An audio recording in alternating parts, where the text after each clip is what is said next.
Lijep pozdrav svima i dobrodošli na kanal Proizvodnja voća i povrća. Evo, pravo ljeto nam je odavno stiglo i naši povrtnjaci i voćnjaci već danima trpe velike posljedice zbog visokih temperatura. I narednih dana dnevne i noćne temperature će biti iznad prosječnih za ovaj vremenski period. Upravo u ovakvim vremenskim uslovima preporučuje se poduzimanje nekoliko mjera kako bi se ublažio stres biljaka u zatvorenom i na otvorenom prostoru. Naime, postoji nekoliko radnji koje je neophodno uraditi, a to su zasjenjivanje prostora, zatim tretiranje biostimulatorima i izbalansirano navodnjavanje. Zasjenjivanje biljaka kako u plastenicima, tako se može raditi i na otvorenom. Zasjenjivanje zatvorenog prostora se vrši specijalnim sredstvima za zasjenjivanje, krećom i mrežama. Najjednostavniji način je krećenjem vanjskog dijela najlona krećom ili jupolom. Kod ovakvog načina treba biti oprezan o debljini sloja koji nanosimo, a koji je direktno vezan za procenat zasjenjivanja. Tako da ne bi trebali nanijeti deblji sloj jer bi procenat zasjene bio daleko veći od dozvoljenog. Zasjenjivanje specijalnim sredstvima vrši se na isti način kao i krećom, samo što kod ovog načina treba precizno nanijeti sloj. Sredstvo radi na principu propuštanja određenih talasnih dužina svjetlosti i na taj način reguliše temperaturu u zatvorenom prostoru, vlažnost, stres biljaka i sprječava opekotine. Najbolji način zasjene je sa mrežom određenog procenta.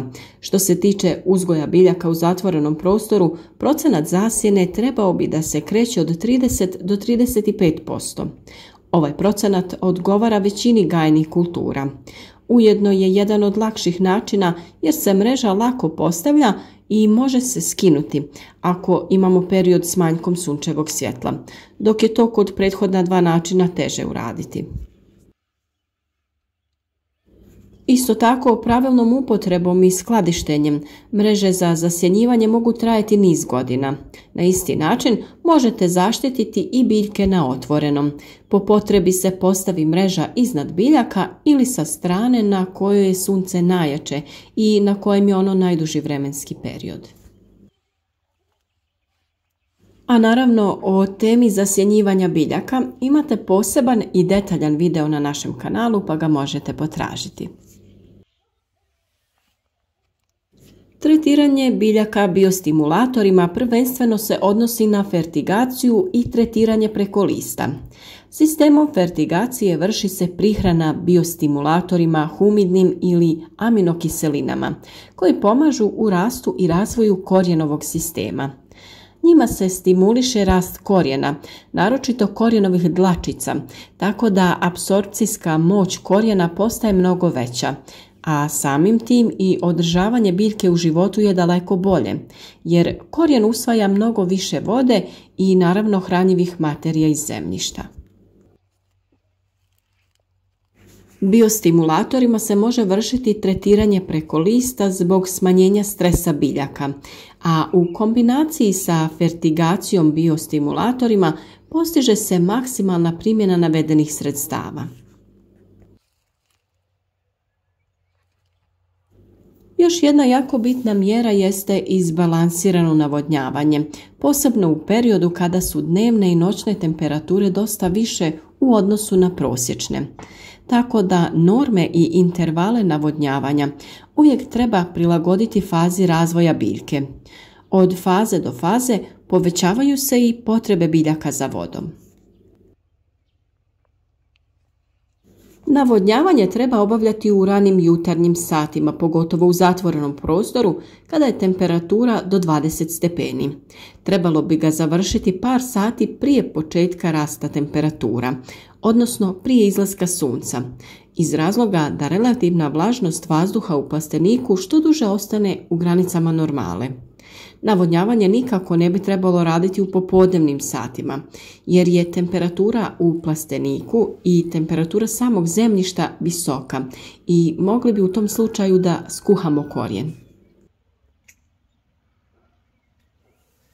Suša, visoke temperature i nedostatak vlage u zemljištu uzimaju svoj danak. Manjak vode ima ogroman utjecaj na rast, razvoj pa i prinos povrća. Svaka povrtlarska kultura ima svoje zahtjeve prema količini vode.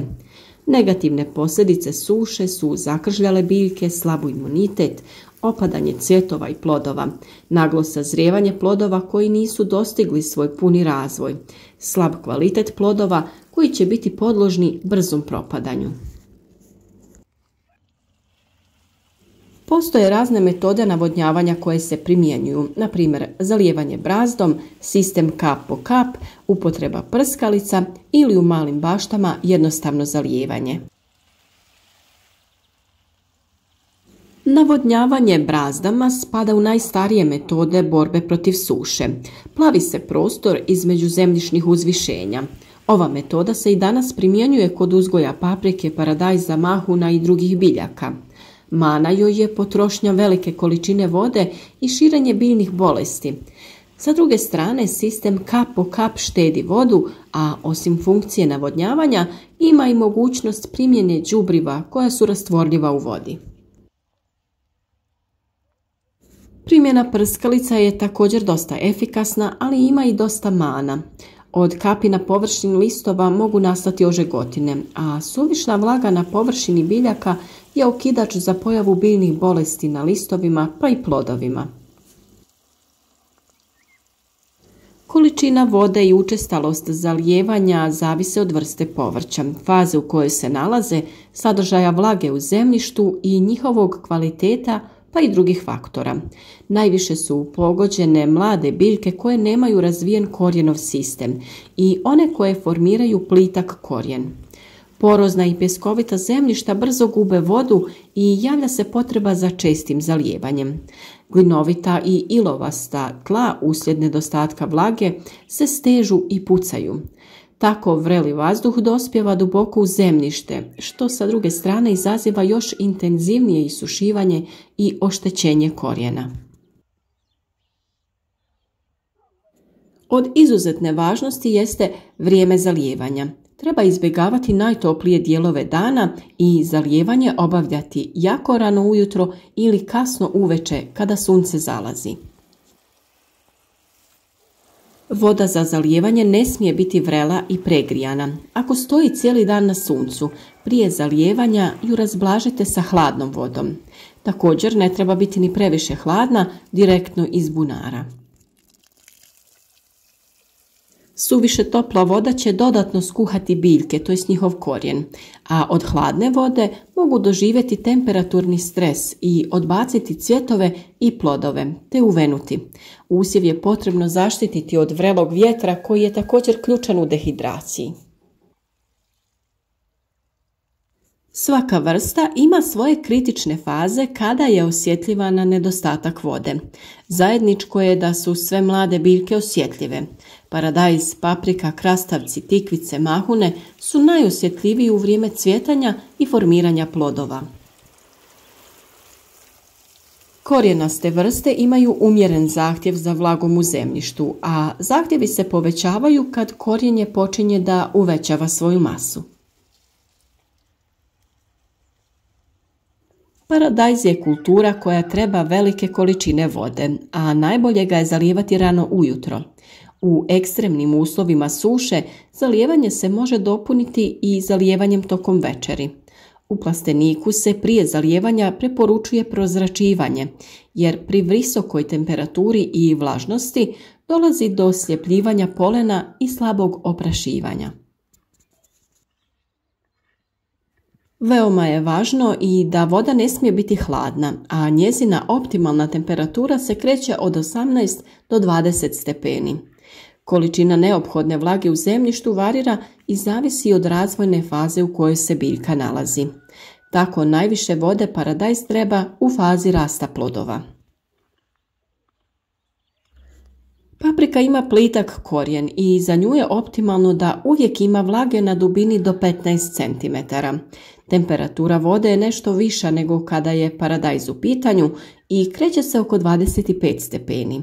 Zalijevanje hladnom vodom odlaže početak cvjetanja i plodonošenja paprika. U fazi cvjetanja i plodonošenja krastavci se zalijevaju u večernjim satima, a temperatura vode se kreće oko 25 stepeni. Idealno je koristiti sistem kap po kap. Kada to nije slučaj, zalijevanje se radi blagim pritiskom kako se ne bi oštetio korijen. Ono što je vrlo važno u ovim ekstremnim uslovima jeste da oprezno zalijevate vaše biljke. Zaštitite ih od sunca i naravno tretirajte nekim od biostimulatora kako bi se one bolje izborile sa visokim temperaturama. Osluškujte svoje biljke, pratite stanje, kako izgled samih biljaka, tako i stanje zemljišta. Vrlo je važno da se ovaj dio brige oko biljaka radi ispravno, jer u suprotnom bi samo mogli dobiti vrt pun uvenulih biljaka, što nikako nije ono što želimo. A mi vam za kraj želimo puno uspjeha i što povoljnije vremenske uslove u danima koji su pred nama.